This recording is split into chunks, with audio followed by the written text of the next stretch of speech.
May the words of my mouth and the meditations of our hearts be acceptable in your sight, O Lord, our rock and our Redeemer. Amen. Of course, you're all far too young to remember, but there was a song back in the 60s that went something like this. There's nothing you can do that can't be done, nothing you can sing that can't be sung, nothing you can say, but you can learn how to play the game. It's easy. Nothing you can make that can't be made, no one you can save that can't be saved. Nothing you can do, but you can learn how to be you in time. It's easy. All you need is love. You remember the Beatles? Of course, I was far too young to know the Beatles. But yes. You know, sometimes we listen to songs or we hear tunes and they're in the background, like lifted music, and we're not really listening. But the words of that song were actually quite profound. I suppose that the words that people know is that phrase, all you need is love. But there's more to the song than that. And there's more to love than we imagine to begin with. 1 John is John in his first letter, as he goes through the chapters, he's talking to people he really cares about and people he loves and wants to do well. And sometimes when we read what he says out of context, we could think that he's nagging them and he's getting at them. But actually what he's doing is he's telling them how well they're doing. And he's talking about the things they're already doing to show their love for God.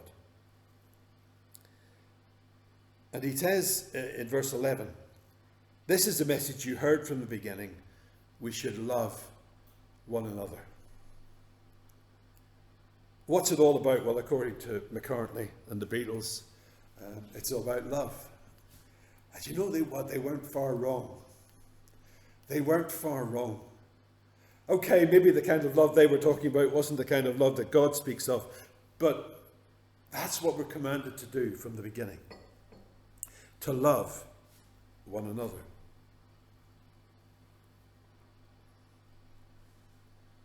He brings up an example of Cain. It wasn't a very good example. It was the opposite example.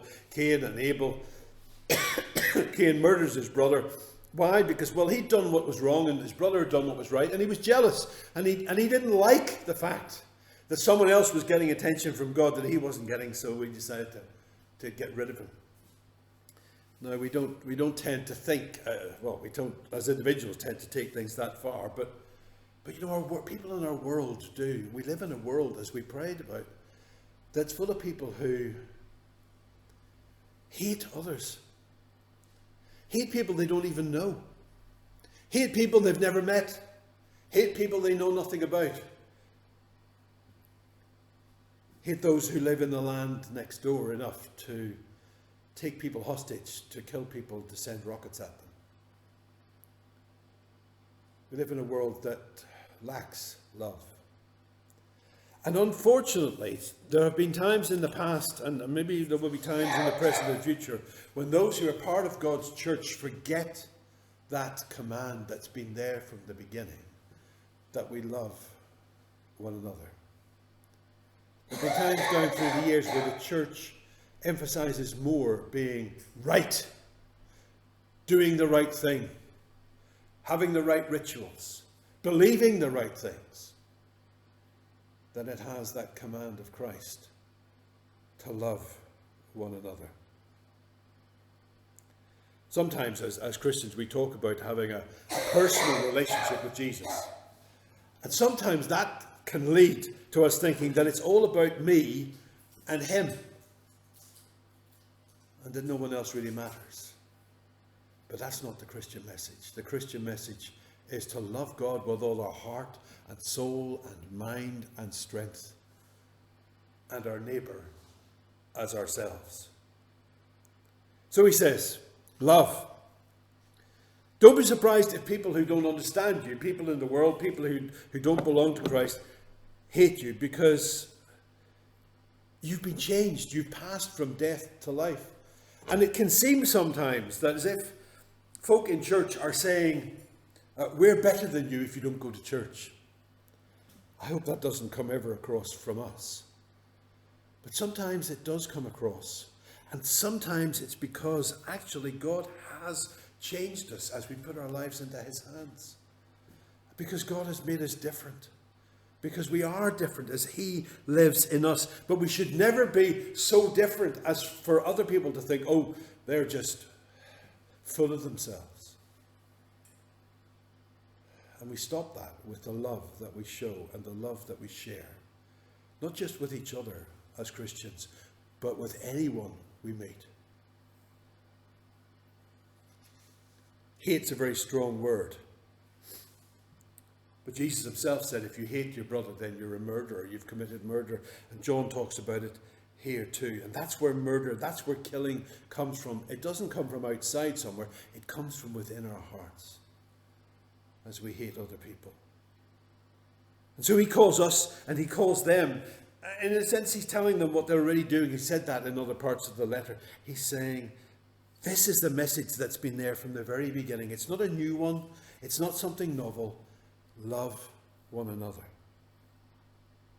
So how do we know what love is? Well, he tells us. And it's not what is that cartoon, Love Is, love is a warm puppy or all those sort of things. No, that's not love. This is how we know what love is. Jesus Christ laid down his life for us. Jesus himself said, there is no greater love than this, than that a man lay down his life for his friends. That's what love is.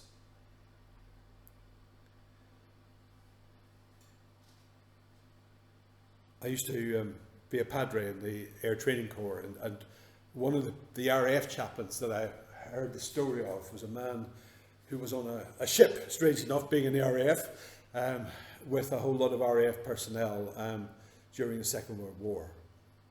And the ship was torpedoed and was sinking. And not everyone was going to be able to get out. And the RAF chaplain said, I'm not coming with you. Batten down the hatch. I'm going to stay with my boys.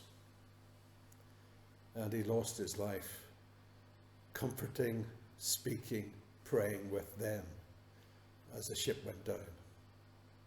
That takes love.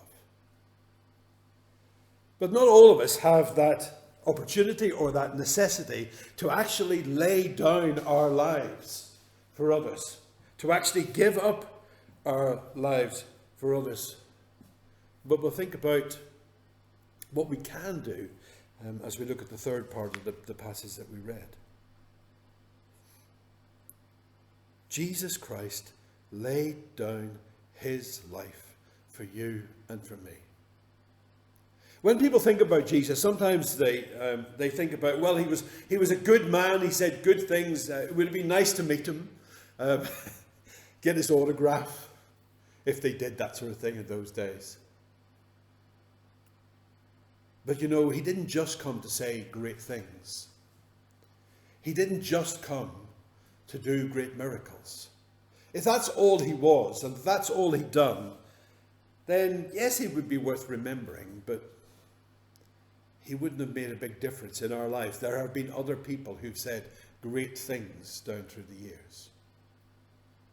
But he came for one particular purpose. He came to lay down his life for us. Later on, we're going to break bread and drink wine together and remember his sacrifice. That's what he did for you, and that's what he did for me. And we need to hold on to that. We need to hold on to that. One, because we need to think about what we need to do in response to that. But two, also we need to remember that that's the attitude he calls us to have towards other people. He loved us so much, he laid down his life for us. The reason he had to lay down his life was to pay the price for the sin, for the wrongdoing that we've done, and that we remember as we drink and we eat together. And John says we need to lay down our lives for our brothers and sisters. And he gives a specific example of that. He says, if anyone has material possessions and sees a brother or sister in need, but has no pity on them, how can the love of God be in that person? Dear Lord, dear children, let us not love with words or speech, but with actions and in truth. We're all very polite here, aren't we? Well, at least most of you are. No, we're all very polite. So what do you say when you meet someone? You say, how are you? And what do you say in response to that? I'm fine, thank you. Yes? That's the British way of doing things. You know, your leg could have fallen off last week, and you could, and you have a terrible headache, but you'd probably still say, I'm fine, thank you, as the first answer.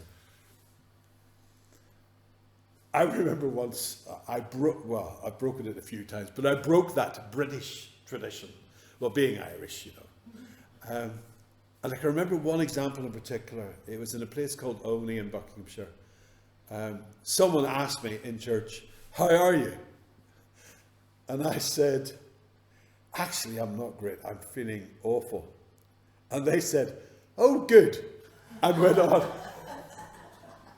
Because it was that polite thing, wasn't it? It's that you say one thing, you say another thing, you pass on. But you know, sometimes that's what we do in our general lives without even asking the words. We look at people and we don't see the need. We don't pay attention. We don't listen. Well, I'm a man, I have an excuse. I'm a man. And also I've got, deaf ears at the moment. But that's no excuse. It's no excuse for not noticing when someone's a bit off, when someone's a bit sad, when someone is having trouble. And I know if we ask folk if they need any help, the natural reaction is for them to say, not really. Sometimes you have to ask a second time or ask a different way or just say, oh, come on, just let me help before someone will accept our help. But there are times when people are in desperate need and we just need to notice and do something about it. So John says, if someone has material possessions and you see that someone else could do with some of those material possessions or some of the help that we could give, he says, that is love. It's not huge and it's not spectacular. And sometimes there is literally nothing you or I can do.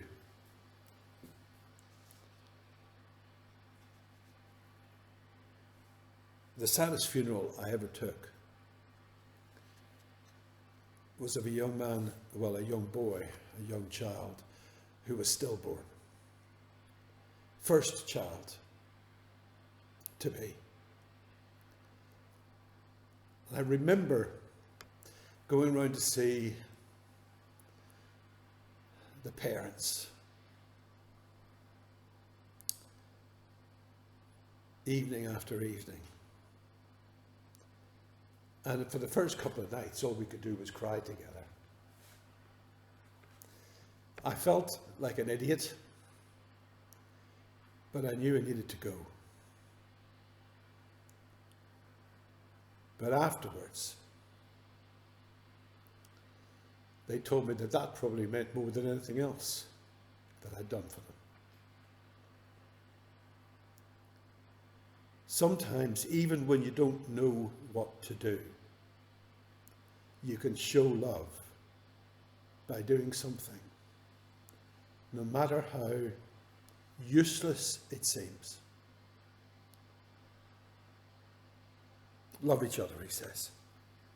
Not with words or speech, but with actions and in truth. That's what makes the church the church. It isn't the purity of our doctrine.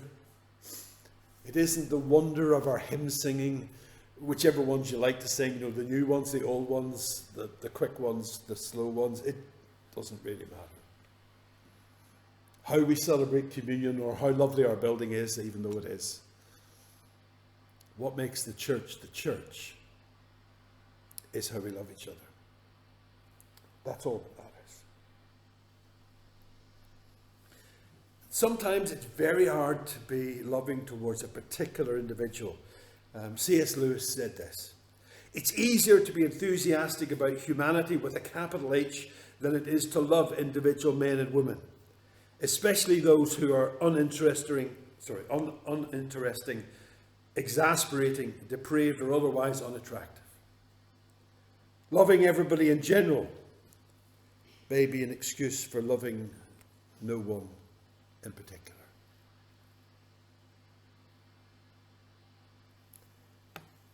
And then he says,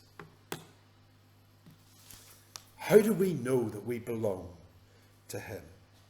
How do we know that we belong to the truth? Well, he looks at it two ways. He says, how do you know that you belong to the truth if you're a Christian, you put your trust in Christ? He said, well, in the case if our hearts condemn us, if we've got doubts and if we've got worries, and our heart is saying, oh, you horrible person, you've done this and you've done that. He says, we know that God is greater than our hearts and he knows everything. What does he mean by that? Well, what he's saying is, look, if you've got doubts, God hasn't. If you've got worries about you, God hasn't. If you think to yourself, I'm not good enough, God ventures to disagree. Because Christ died for us, God looks at us differently. We have someone who has introduced us to him, Jesus Christ, our Saviour. So in those moments when you doubt, in those moments when you worry, in those moments when you think, I'm not good enough for God, let us hear God say, well, you weren't until I did something about it. But now you are. So when the enemy comes and makes us doubt, let's hear the word of God. If our hearts condemn us, we know that God is greater than our hearts and he knows everything. Dear friends, if our hearts don't condemn us, in other words, if we do have that assurance and do have that confidence of what God has done for us, we have confidence before him and receive from him anything we ask because we keep his commands and do what pleases him. We have confidence because actually we can see that God is enabling us to do the things that he called us to do, to love and to care for people that really normally we'd have no love and care for. And we have confidence in him because we keep his commands and do what pleases him. And what is that command? This is his command, to believe in the name of his Son, Jesus Christ, and to love one another as he commanded us. To believe in Christ. That's where it begins. That's what this is all about. It's about believing that what he has done has meant that our sins are forgiven, that we're made right with God, and that things between God and ourselves will never be the same again. Because we know his love and we know that we love him. Because we believe in the name of his Son, Jesus Christ. And he says, we love one another. He says, love God, love your neighbour. What Jesus said in the Gospels. Time and time again, the same message. Love God, love your neighbour. And he who keeps God's commands lives in him and he in them. And this is how we know that he lives in us. We know it by the Spirit he gave us. God gives us his Spirit to live within us. To open our minds to things that we wouldn't otherwise understand. To love him and to love the people around us. That's what it's all about. Sometimes as churches down through the 2 millennia since Christ came, the church has put all kinds of things on people. You've got to do this, you've got to do that, you've got to wear this sort of clothes if you come to church, you've got to do that kind of thing. In my home country, at least when I was growing up, there were some of the churches that once you get to about 8 or 9 as a boy, you had to wear a suit to church because it was wrong to do anything else. You certainly had to wear a tie with that, and a tie and a jacket. Women had to wear hats. You had to use certain verses of the Bible. I once got into trouble. I may have told you before. Someone once walked out on me in my home church that I grew up in because I dared to use a New International Version of the Bible, the one we're using today, as he waved his big black Bible and walked out shouting how I could use such a terrible Bible. But we all put our own things on other people. Oh, you can't be a Christian if you do this, and you can't be a Christian if you do that. What about this and what about that? What about believing in the name of Jesus Christ and loving each other? That's where it all begins. And just about everything comes from that. The commandments summed up as Jesus summed them up. So, what is John telling us to do? He's telling us to love one another. It's a message we've heard from the very beginning. How do we know what love is? We know what love is because Christ gave his life for us and calls us to lay down our lives for others. How do we know we belong to him? Because we see his work at work in our hearts as we obey his command to love him and believe in the name of Jesus Christ and to love one another. It's no more complicated than that. And Lennon and McCartney were right. When you know God, all you need is love.